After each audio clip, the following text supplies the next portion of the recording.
Assalamualaikum warahmatullahi wabarakatuh. Hari ini kita mencoba menjelaskan tentang sebuah struktur kepribadian yang dikemukakan oleh salah seorang tokoh psikologi, yaitu Sigmund Freud, dengan alirannya psikoanalisis. Ada 3 struktur kepribadian yang harus kita miliki, di mana ketiga hal ini harus benar-benar bisa kita seimbangkan. Karena ketika 3 struktur kepribadian ini tidak bisa kita seimbangkan, maka kita akan menjadi orang yang bermasalah. Kita akan menjadi orang yang cemas, orang yang tidak bahagia, orang yang tidak memiliki kepribadian yang bagus. Jadi ketika kamu bisa menyeimbangkan 3 hal ini, kamu bisa dikatakan orang yang memiliki kepribadian bagus, hidup bahagia, sukses, dan kamu bisa menjalani hidup dengan penuh semangat. Apa 3 struktur kepribadian ini? Yang pertama adalah id, yang kedua ego, yang ketiga adalah super ego. Menurut Freud, id ini merupakan unsur alamiah manusia, insting yang datang secara alami yang ada pada setiap manusia. Jadi insting-insting ini adalah dorongan biologis yang ada pada diri kita semua, seperti dorongan ingin makan, lapar, haus, kebutuhan akan seksual, kebutuhan akan kesehatan. Ini adalah struktur pertama yang ada dalam diri kita. Dorongan-dorongan tersebut tentu membutuhkan pemenuhan. Tidak mungkin kan kita lapar tapi kita tidak makan. Nah, ketika kita mengupayakan untuk makan itu, kita sudah masuk kepada struktur yang kedua, yaitu ego, yang tugasnya untuk menjawab tantangan, menjawab kebutuhan-kebutuhan yang ada pada tadi. Jadi lapar, haus, kebutuhan seksual, kebutuhan akan kesehatan, itu adalah alamiah secara manusiawi.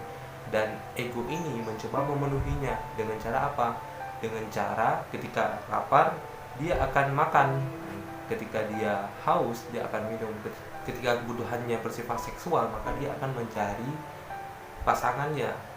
Dan ketika dia sakit, maka dia akan mencari obat untuk dia makan agar kesehatannya segera sembuh.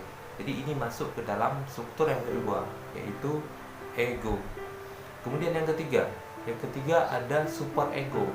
Nah, super ego ini adalah sebuah kebijaksanaan, karena super ego ini terdiri dari hal-hal yang bersifat hati nurani, hal-hal yang bersifat norma sosial, norma agama, norma adat, hukum-hukum yang mengatur agar segala pemenuhan itu bisa dilakukan secara baik tanpa terjadinya masalah. Sehingga di super ego ini kita melakukan sesuatu dengan mempertimbangkan lingkungan sekitar agar tidak terjadi permasalahan. Contoh, kalau kita katakan contoh makan tadi, di id-nya kita lapar, di egonya kita akan makan dan mencari makan. Kemudian di super egonya, bagaimana cara kita mencari makan agar kita tidak terbentur oleh norma-norma? Apakah dengan mencuri, apakah dengan mengemis, atau dengan bekerja? Tentu super ego akan memilih hal yang lebih bijaksana.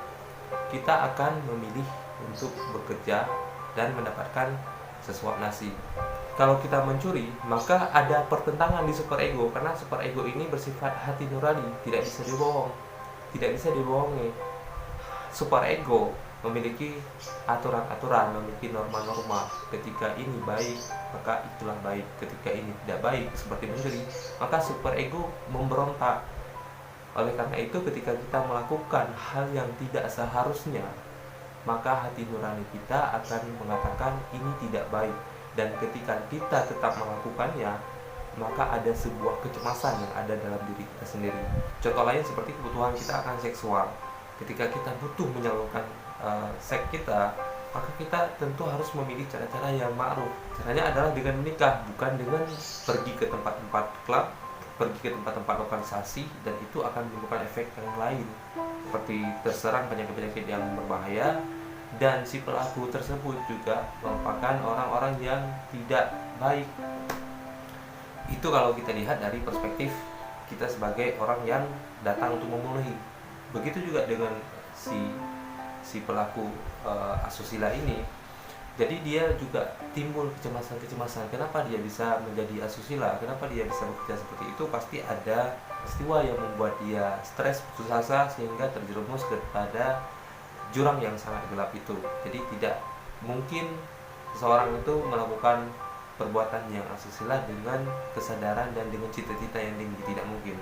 Tapi mereka yang melakukan itu bisa jadi karena kekecewaan, putus asa, sehingga tidak punya tempat untuk mencari uang lagi, dan terjerumuslah pada perbuatan seperti itu. Karena bagi mereka itu adalah hal yang bisa dilakukan untuk memenuhi kebutuhannya. Itu tandanya super ego si pelaku, orang yang datang ke tempat lokalisasi atau si pemberi jasa lokalisasi itu tidak bagus.